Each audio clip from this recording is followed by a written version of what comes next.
यशोदा भोजन बना रही थी, सुंदर सुंदर व्यंजन बना रही थी। दिव्य खुशबू आज भगवान कृष्ण के नाक में गई। पहले उठाना पड़ता था, आज उठाना नहीं पड़ा, स्वयं उठ गया भगवान कन्हैया और रसोई में चले गए और मैया से पूछने लगे, मैया ये आप क्या बना रहे हो, क्यों बना रहे हो, किसी का जन्मदिन है क्या, तीज त्योहार है क्या? मैया यशोदा ने कहा, नहीं रे, प्रतिवर्ष हम लोग इंद्र की पूजा करते हैं बेटा, आज भी इंद्र की पूजा करेंगे। भगवान कन्हैया ने कहा, अपने इंद्र को, अपने भगवान को देखे हो? मैया ने कहा नहीं। लाला कहने लगे, आज मैं दिखने वाले भगवान की पूजा कराऊंगा। मतलब इशारा कर रहे थे गोवर्धन पूजा की ओर। सब प्रकार के व्यंजन था के जानते हैं क्या, टेबल वगैरह बैठा दीजिए। मानो भगवान कन्हैया इशारा कर रहे थे गोवर्धन पूजा की ओर। यशोदा जी से कहने लगे, आज दिखने वाले भगवान मैं दिखाऊंगा। सारे ब्रजवासी परात परात आज व्यंजन लेके गए हैं गोवर्धन जी की तलहटी में। भगवान कन्हैया ने कहा, चलो रे स्नान कराओ। एक बात निवेदन करूं, भगवान कन्हैया गोवर्धन पूजा के लिए क्यों प्रेरित किए? इंद्र की पूजा हो रही थी, होने देते, क्यों रुकवा दिए पूजा?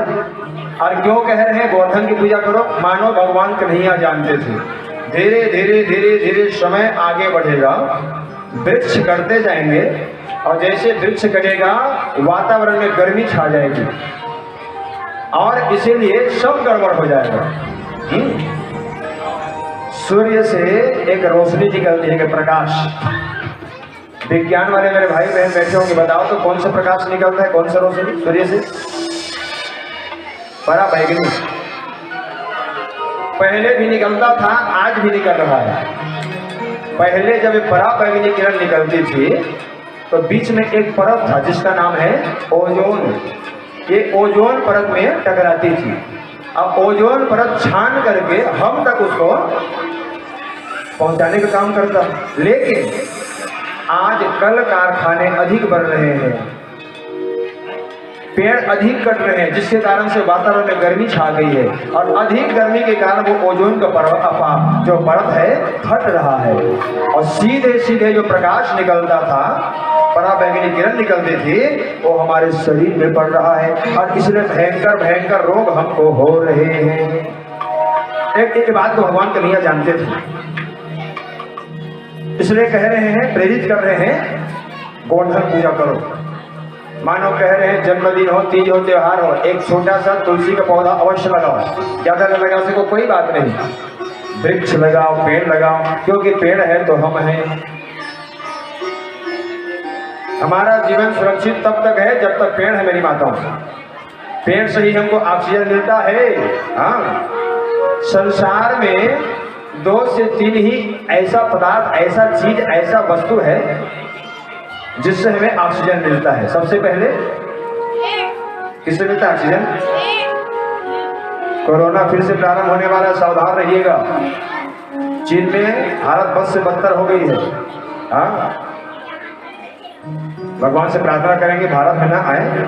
वैसे तो वैज्ञानिकों का मानना है, जानकारों का मानना है, भारत में जैसे पहले स्थिति थी अब होने वाली नहीं है, क्योंकि नाना प्रकार के सब इंजेक्शन लग गया है, बूस्टर क्या क्या है ना, इम्यूनिटी पावर तो हमारी बढ़ी हुई है। भारत से ज्यादा कमजोर इम्यूनिटी पावर और चीन वालों का है, इसलिए बहुत ज्यादा प्रभावित हो रहे हैं। इसलिए अभी से योग को चालू कर दो। हाँ, खाने पीने विशेष ध्यान दो, योग को चालू करो ताकि वो रोग आ ही न सके। अपने शरीर में रोग प्रतिरोधक क्षमता को बढ़ाएं। बिल्कुल सावधान रहें, लापरवाही बिल्कुल न बरतें, क्योंकि ये 2-3 दिन पहले की बात मैं बता रहा हूँ आप लोगों को। प्रेम से कहो ना, उस समय ऑक्सीजन लेवल कम हो जाता है नहीं? तो किससे बढ़ता है, किससे ज्यादा ऑक्सीजन मिलता है? सबसे पहला पीपल का पेड़। ये पीपल का पेड़ 24 घंटा ऑक्सीजन देता है, 24 घंटा। रात में पेड़ के नीचे सो जाओ, बीमार पड़ जाओगे, लेकिन पीपल ही एक ऐसा वृक्ष है जिसके नीचे सोगे ना आपको ऑक्सीजन मिलेगा। दूसरा है गैया मैया। गैया मैया कार्बन डाइऑक्साइड लेती है और ऑक्सीजन छोड़ती है। इसलिए अधिकाधिक समय आप गैया मैया के पास बिताओ, विशेष करके जिन्हें अपना कुल अपना वंश आगे बढ़ाना है वो गैया की सेवा से पीछे ना हटे। एक बार फिर से कहो ना, एक है पीपल पेड़, दूसरा है गैया मैया, और तीसरा है देसी गैया का घी। इसलिए दास आज निवेदन कर रहा है, घी खाने से जितना लाभ नहीं होता जितना जलाने से होता है। 1 टन, कोई संत कहे 1 कुंटल, कोई संत कहे 1 टन।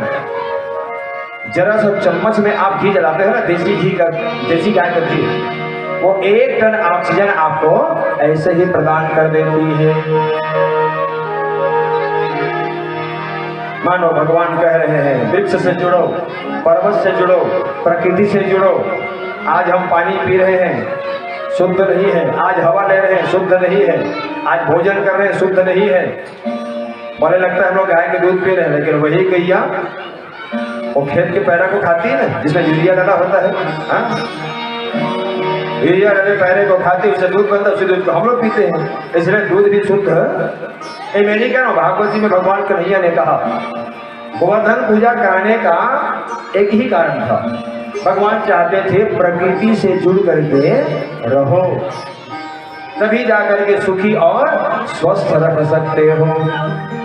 गोवर्धन पूजा कराने लगे, छोटे छोटे बालक पानी लाते, कभी कभी दूरी ज्यादा थी, गोवर्धन और यमुना जी की हाथ से पानी ही समाप्त हो जाता था। थक हार करके सारे बालक कहे कन्हैया पानी पे सब तुम ही करो भैया।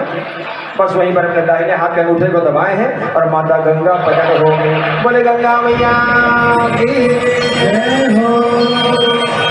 बढ़िया, भगवान का स्नान हो गया, वस्त्र पहनाया गया। अब बारी आई है तिलक लगाने की।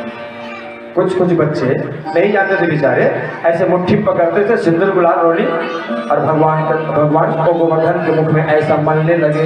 भगवान ने कहा सावधान सावधान सावधान, भगवान के मस्तक में तिलक ऐसे लगाओ जैसे उनकी शोभा बढ़ जाए। आप तो होली जैसे लगा रहे हो। ए मेरी नई नई माताओं, जैसे आप लोग जानते हो, बेबी में पूछ रहा हूँ, जब आप लोग भगवान के मस्तक में तिलक लगाते हो कौन सी उंगली से लगाते हो?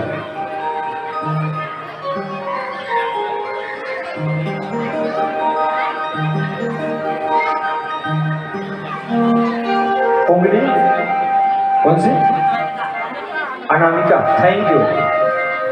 अब पितरों को लगाते हो तो पितर मतलब पितरों को पीतर, पीतर अंगूठा से, रौन, तर्जनी, जी जी तर्जनी, कोई तर्जनी। अनामिका भगवान के लिए है, तर्जनी पितरों के लिए है। और दूसरे को लगाना है तब, जैसे आप किसी के मस्तक में लगाओ, दूसरे के मस्तक लगाना है तो अंगूठे से, और अपने मस्तक लगाना है तब अपने वो अनामिका है चाची। भाई लोग भी लगाते हैं, माता जी लोग भी लगाते हैं। जब अपने मस्तक में लगाना हो तो मध्यमा उंगली से लगाना चाहिए, बीच वाली उंगली से। अब मंजन करना है तब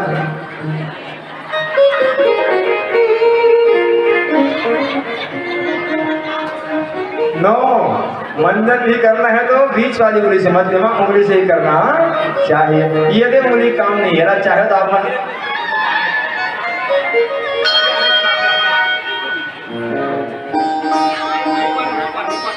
सबका अपना अपना अलग अलग महत्व है। भगवान कृष्ण बायां हाथ की छोटी उंगली कनिष्ठिका में ही गोवर्धन को अभिधारण करने वाले हैं। हाँ, भगवान कन्हैया ने कहा ऐसा चंदन लगाओ जिससे भगवान की शोभा बढ़े। बहुत सावधानी पूर्वक लगाया गया, पुष्प की माला पहनाई गई, धूप दिया गया, दीप दिया गया, सुंदर नैवेद्य दिया गया। हरि ओम नाभ्या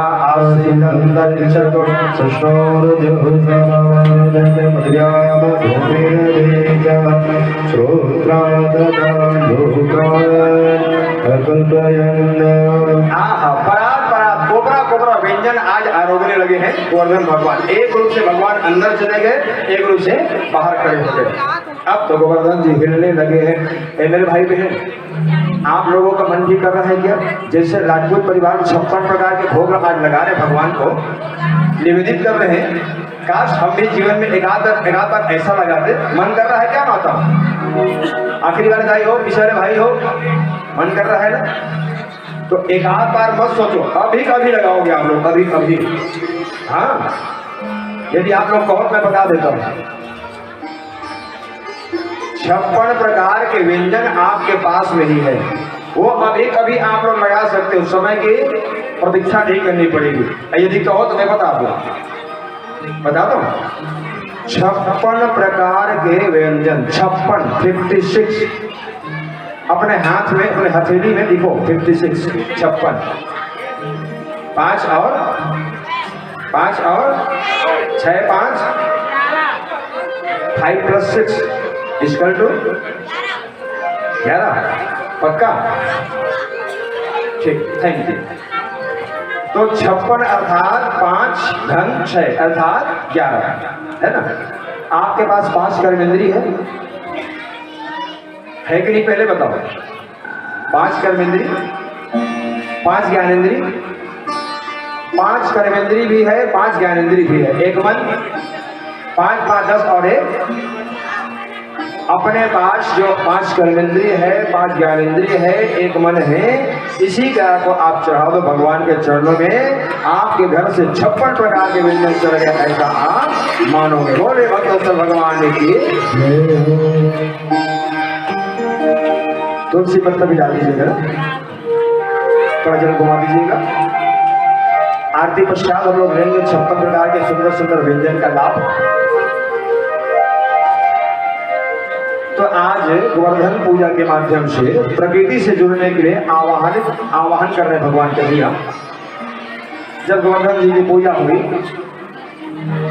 सबको अच्छा लगा, लेकिन नारद जी को अच्छा नहीं लगा। नारद जी दौड़े गए और जा करके इंद्र से कहने लगे, इंद्र जी आज आपकी पूजा नहीं हो रही है।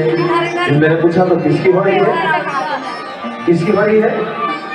नारद जी ने कहा आज गोवर्धन की पूजा हो रही है। कौन करा रहा है? कोई नंद का छोरा। क्रोध में आ गए इंद्र और 12 मेघों को आज्ञा दिए, जाओ रे व्रज में टूट पड़ो। हाँ, कार्तिक का महीना था, मूसलाधार वर्षा होने लगी। हाथी के शुद्ध के समान बड़ी बड़ी मोटी मोटी बूंद वाले 7 दिन 7 रात वर्षा होते रही। देखिए हमारे जीवन में 7 का बड़ा महत्व है मेरे भाई बहन। हाँ, 7 दिन 7 रात वर्षा होता रहा। आज बचाने के लिए अपने ब्रजवासियों को कन्हैया आएंगे, और जिस समय आएंगे उनकी उम्र रहेगी 7 साल की ही। 7 ही दिन है, 7 ही वार है, 7 ही रंग है, 7 ही समुद्र है, 7 ही स्वर है। 7 का बहुत बड़ा महत्व हमारे जीवन में। 7 रात 7 दिन पानी गिरता रहा। सारे ब्रजवासी दौड़ करके आज भगवान श्री कृष्ण के चरणों में गए हैं। लाला, आपने कहा था भैया गोवर्धन पूजा करो, हमने आपकी बात को माना। आज इंद्र का प्रहर देखते ही बढ़ रहा है, आप हमारी रक्षा करें। भगवान कन्हैया ने कहा चिंता मत करो बेटा, मैं हूं ना। गैया के पीछे भागने वाले आज कन्हैया जैसे ही अपने बायां हाथ को उठाए हैं और छोटी उंगली में धारण कर लिए किसे? गोवर्धन जी को। और तब से मेरे कन्हैया का नाम पड़ गया गोवर्धन धारी। बोले गोवर्धन धारी भगवान की जय हो। गाढ़ा माखन चुराते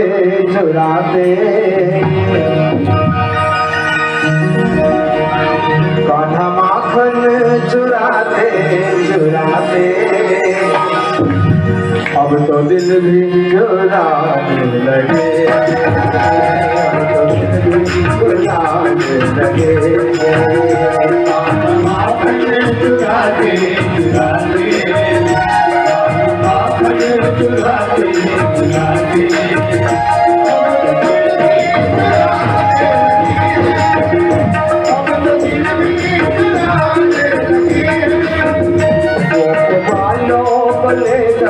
कन्हैया गोपालों को लेकर कन्हैया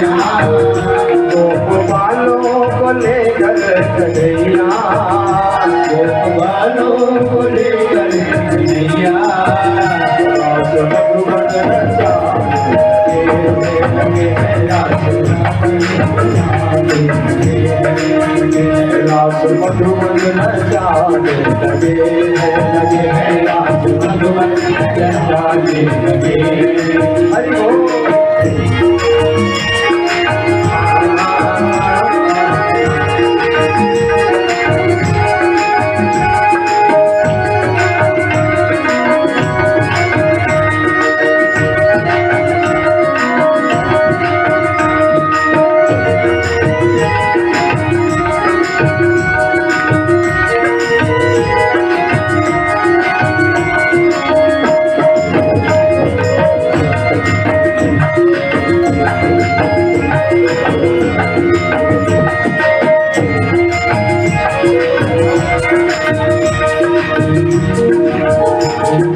ब्रह्मा का जिसने घटाया, मान इंद्र का जिसने बढ़ाया।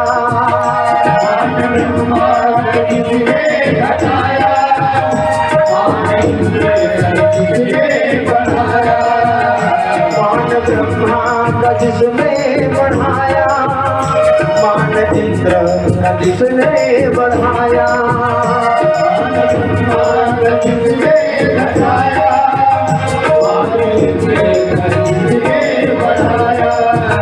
स्वयं मन के पुजारी कन्हैया,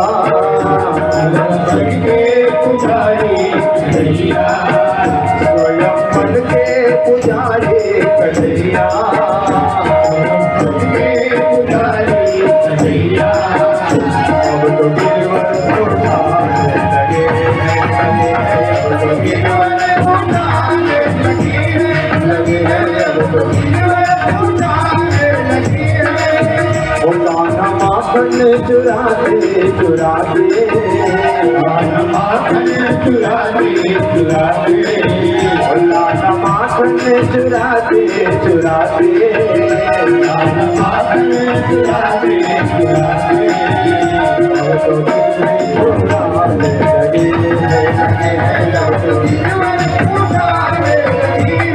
लगे हैं तो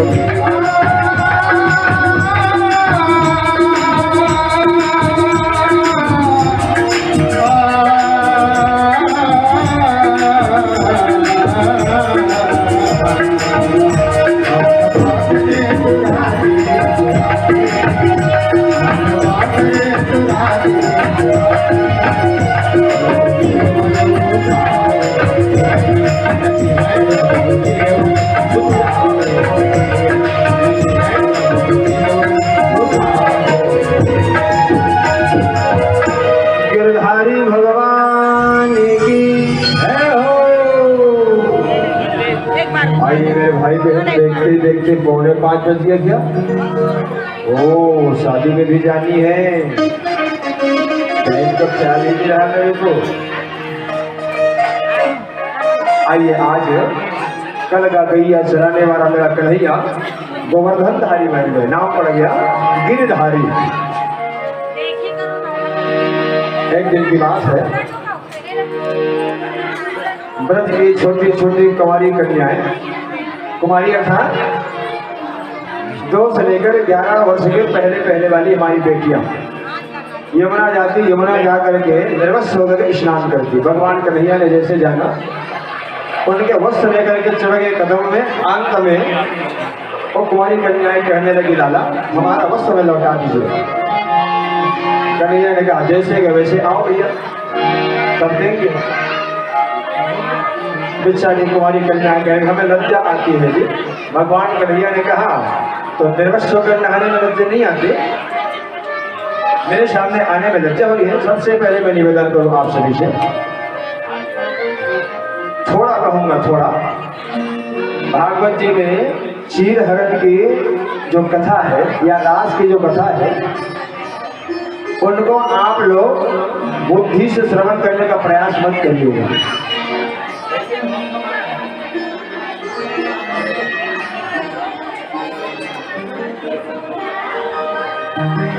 बुद्धि से श्रवण करने का प्रयास मत करिएगा। जब भी श्रवण करिए हृदय से करिएगा, क्योंकि बुद्धि सुनोगे ना फंस जाओगे।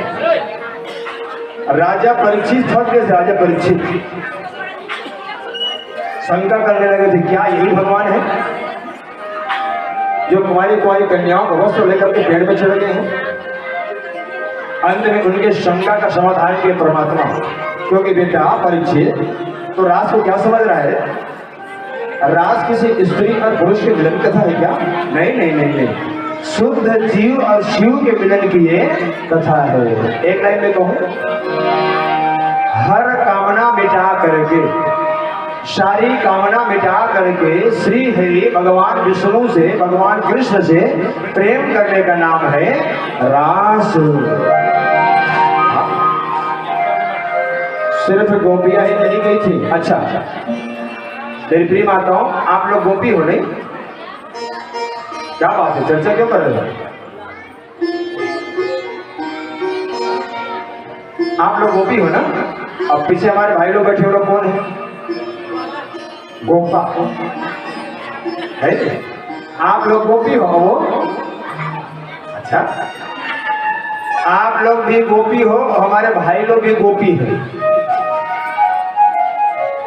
गोपी किसी स्त्री या पुरुष के नाम नहीं है। इंद्रिय भक्ति रसम पिबन्ति सा गोपी, भागवत में कहा गया।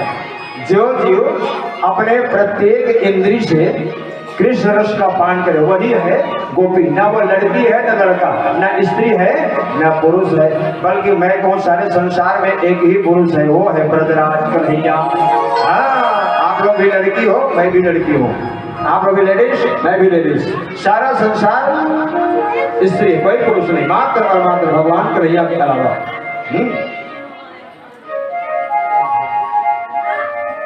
तो गोपी किसी स्त्री या पुरुष के शरीर का नाम नहीं है। ये शुद्ध जीव और एक ब्रह्म के मिलन की एक बात निवेदन करूं, शरीर भी कई प्रकार के होते हैं आदरणीय भाई लोग। हाँ, एक होता है स्थूल शरीर, ये हमारा स्थूल शरीर, इसमें काम है, क्रोध है, लोभ है, मोह है, हाड़ है, मांस है, खून है, रक्त है, नाड़ी है, सब है, ये हमारा स्थूल शरीर। दूसरा है सूक्ष्म शरीर, इसमें हाड़ मांस खून नहीं होता, काम क्रोध लोभ मोह होता है, ये होता है स्वप्न वाला शरीर। सूक्ष्म शरीर से स्वप्न देखते हैं, है ना? खाट में पड़े रहते हैं, न जाने मेला चले जाते हैं, शादी चले जाते हैं, हंसने लगते हैं, रोने लगते हैं, न जाने क्या क्या करते हैं, ये सूक्ष्म शरीर का काम है। और कारण शरीर चिता में जल जाता है। इसके बाद एक शरीर है भाव शरीर, जिसमें काम क्रोध लोभ मद मत्सर ऐसा छल कपट हड्डी मांस खून कुछ नहीं रहता, भाव शरीर, बहुत पवित्र शरीर। और ये शरीर था आदरणीय गोपियों का। प्रेम से कहो ना, हमारे इस शरीर से नहीं मिले भगवान से। हाँ, आदरणीय गोपियों का शरीर था भाव शरीर। अब इससे श्रेष्ठ था चिन्मय शरीर, और वो शरीर था मेरे श्याम सुंदर कन्हैया का। तो भाव शरीर और चिन्मय शरीर के मिलन का नाम है रास। इसलिए मैं निवेदन कर रहा था, बुद्धि से नहीं हृदय से श्रवण करने का प्रयास करना। और कभी ऐसा मत सोचना भगवान रास किए तो हम भी रास करेंगे। भगवान ने जो किया हम नहीं कर सकते। हाँ, भगवान तो गोवर्धन पहाड़ को उठा लिए, लेकिन आप सिल्ला उठा देखो, वो तो कालिया नाथ को नाथे है नहीं माता, अले तुम पीढ़ी नाथ के देखो, काकरोच देखते ही प्राण भगा के भागते हो है। तो जो भगवान कर सकते हम लोग नहीं कर सकते। माना वो भी गंगा है, हम भी गंगा है, हम लोटा वाले गंगा है, वो नदी वाला गंगा है। नदी वाले गंगे में नाव चल सकता है, लोटा वाले में नहीं। वो सर्व सामर्थ्यशाली है, हाँ शक्तिमान है हम भगवान के, लेकिन जो भगवान कर सकते हम नहीं कर सकते। ईश्वर अंश जीव अविनाशी, भले हम लोग ईश्वर के अंश से नहीं मानते, कर तुम अगर तुम सर्वथा कर तुम। तो भाव शरीर और चिन्मय शरीर के मिलन की ये कथा है रास की लीला। दिव्य आनंद प्रदान किए हैं। आइए समय तो हो ही गया है ना? मन से आप लोग रास में बढ़िया नृत्य कर लो, प्रवेश कर लो। चलते चलते चलते चलते सुखदेव स्वामी कहने लगे, बेटा इधर कंस की बेचैनी तो कभी नहीं हो रही थी। अरे बार ब्राह्मणों से उन्होंने प्रश्न किया, ब्राह्मणों से पूछा हे ब्राह्मण देवता, मेरे काल का अंत हो जाए ऐसा आप लोग कुछ बताइए। तो ब्राह्मणों ने कहा फिर धनुष्य यज्ञ करो भाई। कितने दिन का होगा महाराज? 5 दिन का। लेकिन ध्यान रखना, 5 दिवसीय चलने वाला ये धनुष यज्ञ यदि निर्विघ्नता पूर्वक बिना कोई रोक टोक बिना कोई बाधा के संपन्न हो गया तब तो तुम अमर हो जाओगे, नहीं तो मारे जाओगे। कंस ने कहा मेरे पास तो चाणूर मुष्टि जैसे बलशाली है जी। छोटे छोटे बच्चों का आप बच्चे मेरा क्या बिगाड़ लेंगे? अवश्य करूंगा। क्या 5 दिवसीय धनुष यज्ञ प्रारंभ हो गया। लेने के लिए अकुर को भेजा गया। अकुर गए हैं, सारी रात बातें होते रही, सबको अच्छा लगा। लेकिन माता यशोदा को ये बात अच्छी नहीं लगी। खूब रोई माता यशोदा, सारी गोपियां रोने लगी।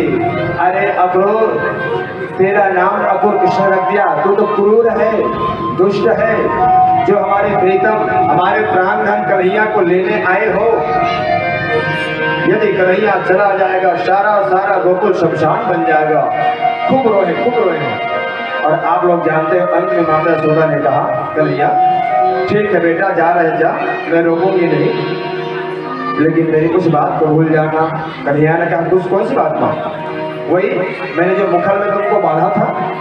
भगवान कन्हैया ने कहा संसार में एक तुम ही तो हो जो मुझे बांधी थी। तुम्हारे प्रेम बंधन में मैं बंधा था मां, संसार में और किसी की हिम्मत से मुझे बांध सके। और कौन सी बात?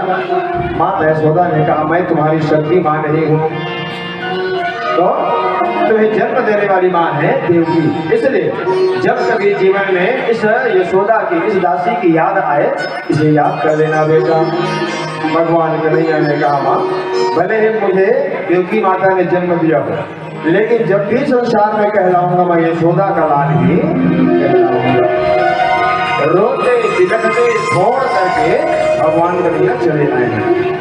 जैसे यमुना किनारे आए, अक्रूर जी ने कहा तो डुबकी लगा लो बेटा। हाँ लगाइए ना। यमुना जी में डुबकी लगाते हैं, अंदर क्या देखते हैं? वही कृष्ण बलराम अंदर बैठे हैं। हड़बड़ा के ऊपर आए तो रथ में बैठे हैं, ऊपर आते तो रथ में, नीचे जाते तो नदी नीचे।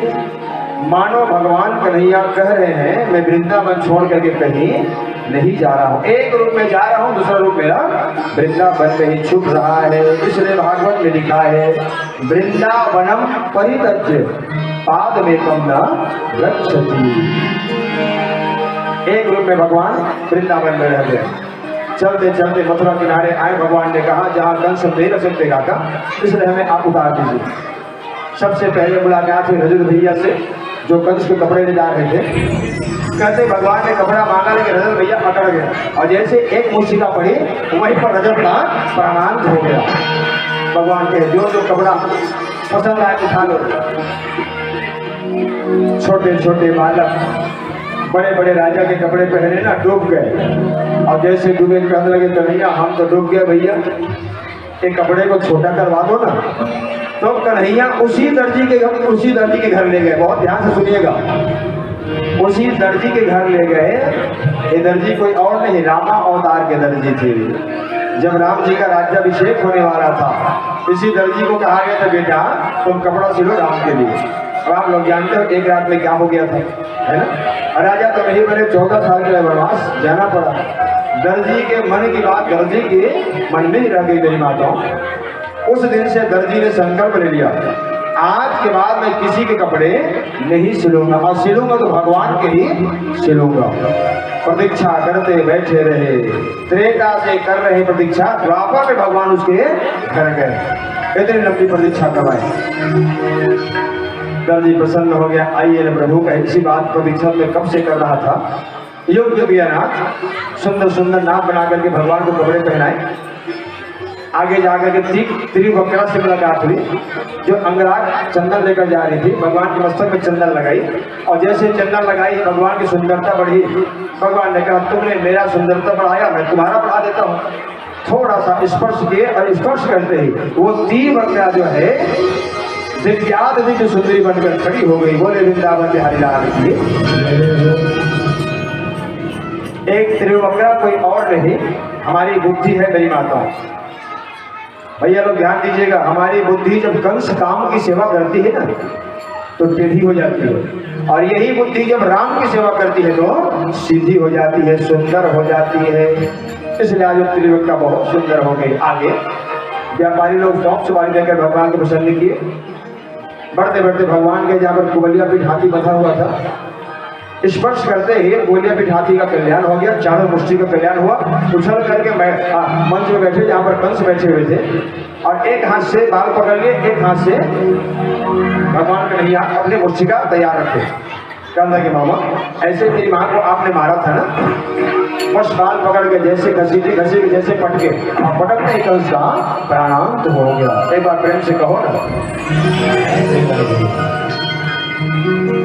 मथुरा का राज्य आज भगवान के हाथ में आ गया, लेकिन भगवान ने नहीं रखा। क्यों भाई? मथुरा मतलब मानव काया, हमारे शरीर को ही मथुरा कहा गया। भगवान ने कहा ये शरीर नाशवान है, आज नहीं, आज है कल नहीं रहेगा। तो ऐसे शरीर का राजा मैं नहीं बनूंगा। किसे बना दिया गया? उग्रसेन जी को। माता पिता को कैद खाने से बाहर निकाले, क्षमा मांगे भगवान को, क्षमा करिए मैया, जन्म लेते मैं तुमसे बहुत दूर चला गया था, बोलना बहुत चाहते थे कि उसने कुछ नहीं बोल पाए। अब यहाँ पर गुरु की महिमा को बढ़ाने के लिए उज्जैन आ गए, शांतिगिरी महाराज के आश्रम। और गुरु गृह गयो पढ़न यदुराई, और अल्पकाल विद्या सब पाई। बहुत कम समय में विद्या अध्ययन करके गुरु दक्षिणा देकर के लौट आए। दल का गैया चलाने वाला आज द्वारिकाधीश बन गए हैं, राजा बन गए हैं। लेकिन एक मिनट के लिए अपनी गैया, अपनी मैया, अपनी गोपियों को भूलते नहीं है। शाम के समय अटारी में चढ़ते, गोकुल के मुंह करके खूब रोते थे। मैं निवेदन कर रहा था कुछ समय पहले, हम भगवान के रोए, हमारे भगवान न रोए, ऐसा हो ही नहीं सकता। निष्कलंक उन गोपियों के प्रेम को, मैया के प्रेम को, गैया के प्रेम को याद करके मैया रोते। एक दिन गुरु का चेला उद्धव को पता चला कन्हैया रोते हैं। कन्हैया के पास पहुंचे उद्धव। उद्धव ने कहा प्रभु हजारों दास दासी आपके आगे पीछे घूमते रहते सेवा में, यदि आप रोते हो हमारी सेवा में कोई कमी रह गई क्या? बात क्या है नाथ? कन्हैया ने कहा एक बात हो तो बताऊं उद्धव, परसों आऊंगा कह के आया हूं, बरसों बीत गया, अभी तक मैं गया। क्या हाल हुआ होगा मेरे बिना, मेरी गोपियों का, मेरी माता जी का, आज तक नहीं गया। बातें लंबी चौड़ी हुई है, मैं बहुत छोटे करके आप लोग बता रहा हूँ। भगवान कन्हैया ने कहा अब तुम तो गुरु बृहस्पति के चेला हो, तुम ही जाओ और मेरी अनपढ़ गोपियों को समझा कर आ जाओ। क्या? और मुझे भूल जाए? तुम कह रहे हो मैं मुझे भूल जाऊं, तो तुम जाओ और जाकर मुझे कहो वो मुझे भूल जाए। यदि वो मुझे भूल जाएंगे तो मैं भी उसे भूल सकता हूँ। ज्ञान का गर्व था ना, ज्ञान के गर्व को लेकर आए हैं उद्धव। 3 दिन के लिए आए थे, 6 महीना रह के गए। ऐसा प्रेम का बाढ़ आया, ऐसा प्रेम का बाढ़ आया, उद्धव जी बह गए मेरी माताओं, किनारा भी नहीं मिला। इसीलिए कहा गया, उद्धव ने कहा था कृष्ण को भूल जाओ। गोपियां कहने लगी थी उद्धव ठीक कह रहे, एक ही मन था जो हम कृष्ण को दे दिए और तुम कहते भूल जाओ। 2 4 6 मन होता, एक में याद रखते, एक में भूलते। एक ही मन था, हम कैसे भूले? अरे उद्धव मन नहीं 10 देश, अरे उद्धव मन नहीं 10 देश। एक हतो गयो श्याम के संग, काहे आराधे ईश। अरे उद्धव मन नहीं 10 देश। बह गए बाढ़ में। उद्धव कहते 3 दिन के लिए 6 महीना रह के आए। इसलिए कहते हैं भैया उद्धव सुधो है गयो, सुन गोपिन के बोल। और ज्ञान बजाए डुगडुगी और प्रेम बजाए ढोल। ये तो प्रेम की बात है उद्धव, बंदगी तेरे बस की नहीं है। यहाँ शरदे के होते हैं सौदे, तेरे बस की ये कोई प्रेमी ही जानेगा। तुम ज्ञानी हो, ज्ञान का अहंकार लेकर आए हो, बह जाओगे चले जाओ यहाँ से। जिस मुंह को लेकर गए थे उसी मुंह से उद्धव लौट आए। सुंदर चर्चा में मेरी माताओं यहाँ पर ज्ञान और भक्ति की चर्चा में भक्ति की जीत हुई है। ज्ञानी हार जाता है, भक्ति जीत जाती है। एक बात निवेदन करो, ज्ञानी को स्वयं चल के भगवान तक जाना पड़ता है। नोट करिएगा मेरी बात, ज्ञानी को स्वयं चल के भगवान तक जाना पड़ता है और भक्त के पास स्वयं भगवान चल करके आते हैं। इसलिए ज्ञानी से बड़े भक्त हैं। हार गए थे राजर्षि परीक्षित ने कहा, गुरुदेव जल्दी करिए ना, मुझे कृष्ण और माता रुक्मिणी विवाह की कथा श्रवण कराइए। कल बस का दिन और है, मुझे तो मरना है ना, इसलिए आज जल्दी सुनाइए। सुखदेव स्वामी वर्णन कर रहे हैं महाराज भीष्म के 5 पुत्र 1 पुत्री, जिसका नाम था रुक्मणी। ये कमल के पुष्प में मिली थी। जब माता रुक्मणी सयानी हो गई, विवाह योग्य हो गई, तो पता चला उनके बड़े भैया रुक्मी जो है उनका विवाह शिशुपाल के साथ करना चाहते हैं। माता रुक्मणी ने कहा अपनी भाभी से, भाभी एक निवेदन और करो, रुक्मणी अर्थात जीव और कृष्ण अर्थात परमात्मा। आप देखिएगा जीव को परमात्मा से यहाँ पर कौन मिलाने वाले हैं। रुक्मणी ने कहा, भाभी आप तो जानती हो मेरे दिल की बात, 3 साल की थी तभी से मैंने कृष्ण को अपना पति मान लिया है। अब मेरे भैया कहते हैं शिशुपाल साथ विवाह कराऊंगा, कुछ करो ना जिससे कन्हैया सामने संबंध बन जाए। भाभी ने कहा पत्र लिखो। रुक्मणी ने कहा पत्र तो लिखो, लेकिन पहुंचाएगा कौन? भाभी ने कहा चिंता मत करो, हमारे घर में सुदेव नाम का ब्राह्मण आता है ना, सुदेव अर्थात गुरुदेव। गुरुदेव ही आपकी चिट्ठी लेकर जाते हैं भगवान तक। ब्राह्मण लोग भी जाते हैं मेरे भाई बहन। हाँ, जो आपका अनुनय हो, जो आपका विनती हो, जो आपका प्रार्थना हो, हम लोग कुछ करने वाली थोड़ी है। हाँ, करने वाले तो टेढ़ी जाम वाले श्याम सुंदर कन्हैया है, ये बोले ना चाहिए हनुमान जी महाराज है। मात्र आपका निवेदन, हम लोग चपरासी है, चपरासी प्रेम से कहो ना। हाँ, आप लोगों की बात भगवान तक ले जाके रखते बस है। तो ब्राह्मण देवता आते हैं, गुरुदेव आज उसी के नाम उसी हाथ दे देंगे। 7 श्लोक में पत्र लिख गया, सूर्य ब्राह्मण आज गए, भगवान ने सुंदर स्वागत किया। और पत्र जैसे पढ़ा, दारू से गए, दारू जी जल्दी करिए क्योंकि पत्र लिखा गया है, शिशुपाल आ गए, दंडवत आ गए, बारात लेकर के हम नहीं जाएंगे तो शिशुपाल ले जाएगा, गड़बड़ हो जाएगा। क्योंकि श्लोक में माता रुक्मणी लिखा था, शेर के हिस्से को, शेर के भाग को सियार ले जाए। हे नाथ, यदि इस जन्म में इस दासी को आपने वरण नहीं किया, स्वीकार नहीं किया, तो दासी जन्म लेगी मरेगी, जन्म लेगी मरेगी, लेकिन वरण करेगी तो आपका ही। भगवान कन्हैया कहने लगे देरी मत करो, जल्दी करो। दूरी बहुत थी लेकिन फिर भी जल्दी जाना था भगवान को। 1000 किलोमीटर प्रति घंटे के हिसाब से जो तेजी से आगे बढ़ा है। हाँ, हर एक ही रात इधर पहुंच गया भगवान का रथ। इधर माता रुक्मणी के वंश में, कुल में एक नियम था कि बेटी जो है विवाह के पहले देवी पूजन के लिए मंदिर जाती थी। 16 सेविका इधर, 16 सेविका इधर, बीच में माता रुक्मणी घूंघट डाल दी ताकि शिशुपाल गंधर्व न देख सके। और मन ही मन माता जी को मनाते मनाते जा रही है, करती हूँ तुम्हारा व्रत में स्वीकार करो माँ, मझधार में मैं अटकी बेड़ा पार करो माँ, बेड़ा पार करो माँ। हे माँ जगदम्बे, हे माँ जगदम्बे। चलते चलते मंदिर पहुंच गई। मंदिर पहुंच के पूजा कर रही, लेकिन ध्यान गुरु जी गए कि नहीं, गए तो चिट्ठी दिए कि नहीं, दिए तो पढ़े कि नहीं, और पढ़े तो लेने आ रहे कि नहीं। पूजा कर रहे हैं लेकिन ध्यान माता रुक्मणी का गुरुदेव चरणों गए हैं। पूजा करके जैसे उठने वाली थी, माँ जगदम्बा के सिर से एक पुष्प गिरा और गिर करके माता रुक्मणी के आंचल में ही समाहित हो गया है। मानो माता रुक्मणी ये समझ गई क्या कि जगदम्बे का माँ का मुझे आशीर्वाद मिल गया है, इसका तात्पर्य भगवान लेने मुझे आ रहे हैं। जैसे मंदिर की सीढ़ियां उतरने लगी, क्या देखती हैं? रथ में बैठे कन्हैया मंद मंद मुस्कुरा रहे हैं। अब मुस्कुरा ही नहीं रहे, नीचे उतरे और रुक्मणी जी का हाथ पकड़ के रथ में बिछा दिया और दारू से कहा दारू जल्दी कर। तेजी से रथ आगे बढ़ा, तेजी से रथ आगे बढ़ा। शिशुपाल दत्तवक्त्र फूल झाड़ते रह गए और यही कहे भैया ले गए दिल वाले दुल्हनिया ले गए दिल वाले दुल्हनिया। शिशुपाल कहने लगा ये चोर की चोरी करने की आदत अब भी नहीं छूटी है।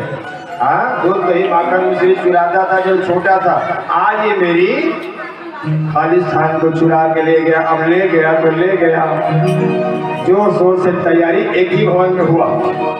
एक तरफ माता रुक्मणी की तैयारी होने लगी, एक तरफ भगवान कृष्ण की। पंडित जी ने कहा सुहासिनों से, रुक्मणी मैया के सुहासिन को वो पंडित जी कहे, कृष्ण भगवान के पंडित, हाँ सुहासिनी को ये पंडित जी कहे। कहने लगे संध्या का समय है, बहुत सुंदर श्रेष्ठ समय, ऐसा श्रेष्ठ लग नहीं मिलेगा। गोधूली लगेगा है ना, तेल हल्दी लगेगा, वो गोधूली चालू हो रहा है। बारात जब आएगी पानी ग्रहण होगा, गोधूली बेला नहीं होगा। चलो राजपूत कुल की सभी सुहासिनों, पंडित जी का आना हो गया है। साथ साथ समस्त मेरे भाई बहन बैठे, सब सुहासा बन जाओ, सुहासी बन जाओ। कोई घराती बनना, कोई बराती बनना, कोई रुक्मणी के घर वाले बन जाओ, कोई मेश्वर घर वाले बन जाओ, कोई माता रुक्मणी को बेटी बना लो, कोई विश्व को बेटा बना लो। एक बात निवेदन कर रहा हूँ, बहुत ध्यान से सुनिएगा। पानी ग्रहण के समय माता रुक्मणी खूब रोई थी, खूब रोई थी, बहुत रोई थी। क्यों? क्योंकि मेरे माता पिता के द्वारा पानी ग्रहण नहीं हो रहा है। तब भगवान कन्हैया ने कहा था, ध्यान से सुनिएगा फिर चलेंगे शादी के। तब भगवान कन्हैया ने कहा था रुक्मणी रो मत, एक माँ के लिए और एक बाप के लिए भी रो रही हो ना। आने वाले समय में तुम्हारे नए नए माँ बाप बनेंगे, हजारों हजारों माँ बाप बनेंगे। अब वो कन्यादान तुम्हारा करेंगे भगवान के साथ। माता रुक्मणी चुप हो गई थी। इसलिए पंडित जी आए, पंडित जी आके कहने के सुहासिनों चलो मिट्टी लाने चलते हैं। सुहासा लोग कहाँ हैं? चलो भैया।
गणेश गौरी कलश लग्न पूजा होगी, वास्तु की स्थापना हो गई। पंडित जी तेल चढ़ाए और तेल चढ़ा कहने लगे चलो जी आप लोग तेल चढ़ाओ।